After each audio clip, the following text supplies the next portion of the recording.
അയോധ്യ രാമജന്മഭൂമിയിൽ രാമക്ഷേത്രം യാഥാർത്ഥ്യമാകുമ്പോൾ അഭിമാനത്തോടെ ശിരസുയർത്തുകയാണ് 1992 ഡിസംബർ 6 കർസേവയിൽ പങ്കെടുത്ത ധീരർ.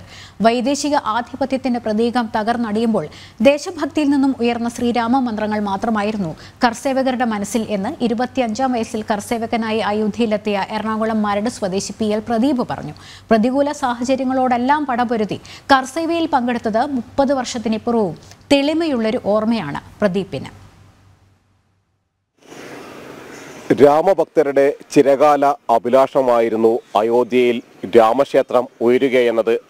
ആ രാമക്ഷേത്രം ഇന്ന് ഉയർന്നു കഴിഞ്ഞു. പ്രാണപ്രതിഷ്ഠയ്ക്കായി അയോധ്യ ഒരുങ്ങിക്കഴിഞ്ഞു. 1992 നടന്ന കർസേവ, ആ കർസേവയിൽ പങ്കെടുത്ത നിരവധി സ്വയംസേവകരുണ്ട്. രാജ്യത്തിൻ്റെ വിവിധ ഭാഗങ്ങളിൽ നിന്ന്, കേരളത്തിൽ എറണാകുളം ജില്ലയിൽ നിന്നും അന്ന് യുവാക്കളുടെ ഒരു സംഘം തന്നെ 30 പേരടങ്ങിയ സംഘം അയോധ്യയിലേക്ക് തിരിച്ചിരുന്നു. അതിലൊരാളാണ് പ്രദീപേട്ടൻ, PL പ്രദീപ്. അദ്ദേഹത്തിന് ആ ഒരു ഓർമ്മകൾ, അല്ലെങ്കിൽ അന്ന് എങ്ങനെയാണ് ഇതുമായി ബന്ധപ്പെട്ട് ഭാഗമായി മാറിയത്, ഒപ്പം തന്നെ ഈ കർസേവയുടെ ഭാഗമായത്, ഇവിടെ പോയത് എന്നെല്ലാമുള്ള കാര്യങ്ങൾ പ്രദീപേട്ടൻ പറയും. പ്രദീപേട്ടൻ, ഈ 92 കർസേവ, അതായത് ഡിസംബർ 6 നടന്ന കർസേവയിൽ പങ്കെടുക്കാൻ വേണ്ടി എറണാകുളം ജില്ലയിൽ നിന്ന് തെരഞ്ഞെടുക്കപ്പെട്ട ഏതാനും പേരിൽ ഒരാളായിരുന്നു പ്രദീപേട്ടൻ. അത് ചെറിയ പ്രായത്തിൽ 23-24 വയസ്സ് മാത്രമുള്ളപ്പോഴാണ് പ്രദീപേട്ടൻ അതിൽ ഭാഗവാക്കായി മാറിയത്. എങ്ങനെയാണ് ആ ഒരു അനുഭവം ഓർത്തെടുക്കാൻ കഴിയുന്നത്? അതായത് സംഘം അന്ന് നിശ്ചയിച്ചു ഒരു 10-30 പേര് എറണാകുളം ജില്ലയിൽ നിന്ന്. നമ്മൾ ഏതാണ്ട് ഒരു ഡിസംബർ 3 നമ്മൾ ഇവിടുന്ന് 2 കണ്ടും കൃത്യമായിട്ട് ഓർത്തെടുക്കാൻ പറ്റുന്നില്ല. നമ്മൾ എറണാകുളം നോർത്ത് റെയിൽവേ സ്റ്റേഷനിൽ നിന്ന് അമ്മമാർ നമ്മളെ തിലകക്കുറി ആർത്തിയിട്ടാണ് നമ്മൾ പറഞ്ഞു വിട്ടത് ഇവിടുന്ന് യാത്രയയപ്പ്.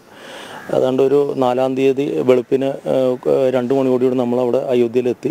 കൊടും തണുപ്പായിരുന്നു, നമ്മളൊട്ടും പ്രതീക്ഷിച്ചിരുന്നില്ല. അതിൻ്റെ ഒരു ബുദ്ധിമുട്ടൊക്കെ ഉണ്ടായിരുന്നു. അങ്ങനെ ആ ഒരു ആദ്യത്തെ ദിവസം നമ്മളങ്ങനെ അവിടെ ചുറ്റിക്കറങ്ങിയൊക്കെ അങ്ങനെ സമയം കളഞ്ഞു.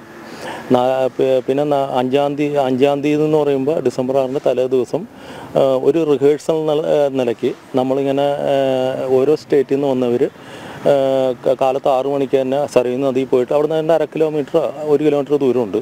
എല്ലാവരും കുളിച്ച് ഈറനെടുത്തിട്ട് ഓരോ ഇടവഴി കൂടെയും അവരവർക്ക് നിശ്ചയിച്ച രീതിയിൽ ഈ രാമക്ഷേത്രത്തിൻ്റെ അടുത്ത് രാമകഥാപുഞ്ച് എന്ന് പറയുന്നൊരു ബിൽഡിംഗ് ഉണ്ട്. അവിടെ വരികയും അവിടെ നമ്മുടെ ആ കാലഘട്ടങ്ങളിലുള്ള നേതാക്കൾ എല്ലാവരും മുരളി മനോഹർ ജോഷി, അദ്വാനി, സ്വാമി ഋത്തംബര, അല്ലെങ്കിൽ ഉമാഭാരതി, ഇങ്ങനെയുള്ളവരുടെ പ്രസംഗം ഉണ്ടായിരുന്നു. അന്ന് നമ്മൾ അത് കഴിഞ്ഞിട്ട് വീണ്ടും നമ്മൾ റൂമിലേക്ക് പോയി. സ്കൂളാണ് നമുക്ക് താമസിക്കാനുള്ള സൗകര്യമൊക്കെ തരുന്നത്. അപ്പോൾ അന്ന് VHP അല്ല ബജറംഗകളിൽ നമുക്ക് ഭക്ഷണമൊക്കെ അവർ തന്നെയാണ് നമുക്ക് തരുന്നത്. നല്ല എന്താണ് അവരുടെ ഒരു ഭാഷയിൽ പറയുകയാണെങ്കിൽ ദാള്, ചപ്പാത്തി ഇതൊക്കെയായിരുന്നു. നമ്മുടെ നാട്ടിലൊരു പ്ലാസ്റ്റിൻ്റെ ഇല എന്നൊക്കെ പറയില്ലേ, അതുപോലെ ഒരു പ്രത്യേക ഇലയിലൊക്കെ അവർ ഇത് ചെയ്തിട്ടാണ് കുമ്പിള് കുത്തിയിട്ടൊക്കെയാണ് നമുക്ക് ഭക്ഷണം അതിൽ തരുന്നത്. ഇപ്പോൾ ഇവിടുന്ന് പോകാൻ നേരത്തെ ഇത്രയധികം പേര് പോകുമ്പോൾ വഴിയിൽ എന്തെങ്കിലും തടസ്സങ്ങൾ, അതായത് നിരവധി സംസ്ഥാനങ്ങളിലൂടെയൊക്കെ കടന്നു പോവുകയാണ് ട്രെയിനിൽ. അപ്പോൾ മറ്റേതെങ്കിലും സ്ഥലങ്ങളിൽ നിന്ന് നമ്മളെ തടയാൻ വേണ്ടി, കർഷകരെ തടയാൻ വേണ്ടിയുള്ള ഒരു നീക്കം നടക്കുക, അറസ്റ്റിനുള്ള സാധ്യത നീക്കം നടത്തുക എന്തെങ്കിലുമൊക്കെ ചെയ്തിരുന്നു? അങ്ങനെ എന്തെങ്കിലും പ്രതികൂല സാഹചര്യങ്ങളെ നേരിടേണ്ടി വന്നിട്ടുണ്ടോ? ഇല്ല, ഒരിക്കലും ഇല്ല.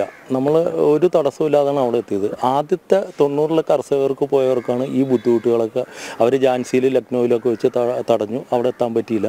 പക്ഷേ ഒരു നീതിയുടെ നിയോഗം എന്നുള്ള രീതിയിൽ അന്ന് വളരെ പ്ലാനഡായിട്ട് തന്നെ 90 നമുക്കവിടെ 100 കണക്കിന് അല്ല 1000 സ്വയംസേവകർ രാമഭക്തർ മരിക്കേണ്ടി വന്നെങ്കിലും അവിടെ നമ്മൾ കൊടി ഉയർത്തി. നമ്മുടെ ഇന്ത്യയിലെ പത്രങ്ങളും മാധ്യമങ്ങളും സോഷ്യൽ മീഡിയ അതൊന്നും ഇത് ചെയ്തില്ല. BBC പറഞ്ഞിട്ട് വേണമായിരുന്നു നമ്മൾ അറിയണേന്. അന്ന് ഉമാഭാരതി പട്ടാളത്തിൻ്റെ വേഷത്തിലാണ് പോയത്. അന്ന് അവരെ അറസ്റ്റ് ചെയ്യുകയൊക്കെ ചെയ്തിരുന്നു അന്ന്. പക്ഷെ നമുക്കൊരു തടസ്സം ഉണ്ടായിരുന്നില്ല. ഇപ്പോൾ കർസേവ പൂർത്തിയാക്കി അവിടെ നമ്മളെല്ലാം നിൽക്കുമ്പോൾ പ്രദീപേട്ടനടക്കമുള്ള നമ്മുടെ യുവാക്കളുടെ സംഘവും അടക്കം 10,000-കണക്കിന് ആളുകളെ നിൽക്കെ അവിടെ കർസേവ നടക്കുന്നു. ഈ ഒരു കർസേവ പൂർത്തിയാക്കി തിരിച്ച് മടങ്ങുന്ന സമയത്ത് മനസ്സിൽ തോന്നിയൊരു ലക്ഷ്യമുണ്ടല്ലോ. അപ്പോൾ ആളുകളെ സംബന്ധിച്ചിടത്തോളം അവിടെ രാമക്ഷേത്രം ഉയരണമെന്ന രാമഭക്തരുടെ ഒരു ആഗ്രഹം, അത് എങ്ങനെയായിരുന്നു? തിരിച്ചു വരുമ്പോൾ ഒരു മാനസികാവസ്ഥ എന്തായിരുന്നു? ഈ കർസേവയ്ക്ക് ശേഷം എന്നാണ് തിരിച്ചു വന്നത്? എങ്ങനെയായിരുന്നു മാനസികാവസ്ഥ? നമ്മൾ എന്തായാലും നമ്മുടെ ഒരു രാമൻ എന്ന് പറയുന്നൊരു പ്രതീകം നമ്മുടെ ഭാരതത്തിലുണ്ടായിരുന്നു. ആ ഒരു ശക്തിയുള്ളതുകൊണ്ട് എന്നായാലും ഒന്നില്ലെങ്കിൽ ഗവൺമെൻറ്റിൻ്റെ ഒരു മൂവ്മെൻറ്റ് അല്ലെങ്കിൽ ഒരു കോടതി വിധിയിലൂടെ ഇത് നടക്കും, സാക്ഷാത്കരിക്കും എന്ന് നമുക്ക് പൂർണ്ണമായ വിശ്വാസം, എത്ര വർഷം കഴിഞ്ഞിട്ടാണെങ്കിലും അതുണ്ടാവുമെന്ന് എനിക്ക് നല്ല ഉറച്ച വിശ്വാസം ഉണ്ടായിരുന്നു. ബാക്കിയുള്ളവരുടെ സ്ഥിതി എന്തായിരുന്നു തിരിച്ചു വരുമ്പോൾ അവരുടെയൊക്കെ ഒരു അവസ്ഥ? ശരിക്കും പറയുകയാണെന്നുണ്ടെങ്കിൽ ഒരു ഭയങ്കര ഒരു സംതൃപ്തിയായിരുന്നു. അതായത് ഒരു വൈദേശിക ആക്രമണത്തിൻ്റെ ഒരു അപമാനത്തിൻ്റെ ഒരു കറുത്ത സ്മാരകം അത് തകർന്ന് വീണ് കഴിയുമ്പോഴുള്ള ആ ഒരു സന്തോഷമുണ്ടല്ലോ, അത് വലിയൊരു സന്തോഷം തന്നെ എല്ലാ കർഷകർക്കും ഉണ്ടായിരുന്നു. പിന്നീട് ഒരു നീണ്ട കാത്തിരിപ്പിലായിരുന്നു. അതായത് ഇപ്പോൾ വർഷങ്ങളെടുത്തു അത് പൂർത്തിയാകുന്നതിന് വേണ്ടി. പിന്നീട് BJP സർക്കാർ കേന്ദ്രത്തിൽ അധികാരത്തിൽ വന്നു. വളരെ വേഗത്തിൽ തന്നെ നടപടികൾ പൂർത്തിയായി. അയോധ്യയിലെ രാമക്ഷേത്രം യാഥാർത്ഥ്യത്തിലേക്ക് അതിവേഗത്തിൽ തന്നെ പിന്നീട് നീങ്ങി. ഇപ്പോൾ കാലത്തിന്, അതായത് നീണ്ട ഒരു 30 വർഷത്തിലധികം നീണ്ട ഒരു കാത്തിരിപ്പിന് ശേഷം ക്ഷേത്രം അവിടെ യാഥാർത്ഥ്യമാകുന്നു. ഈ ഒരു നിമിഷത്തിൽ എന്താണ് മനസ്സിൽ തോന്നുന്നത്? അതായത് അന്ന് നമുക്ക് ആ ഒരു 92 കർഷകർക്ക് പങ്കെടുക്കാൻ പറ്റിയ സന്തോഷം അത് പറഞ്ഞറിയിക്കാൻ പറ്റില്ല നമുക്ക്. വീണ്ടും അതേ കർഷകർക്ക് തന്നെ ഈ ഭാഗ്യം ആദ്യമായിട്ട് നമുക്ക് കിട്ടുകയാണ്, മറ്റുള്ളവർക്കാണ് രണ്ടാമത്. അപ്പോൾ ആ ഭാഗ്യം വീണ്ടും നമുക്ക് കിട്ടിയപ്പോഴത്തേക്കും എന്താണ് നമുക്ക് പറയാൻ പറ്റുന്നില്ല, എന്തെന്നില്ലാത്തൊരു സന്തോഷം. ഈ വീണ്ടും നമുക്ക് ആ പ്രാണപ്രതിഷ്ഠ കഴിഞ്ഞ ശേഷം ആദ്യമേ നമുക്ക് പങ്കെടുക്കാൻ തൊഴാനും അവസരം കിട്ടുന്നതിലും വളരെ അതിയായ സന്തോഷമുണ്ട്.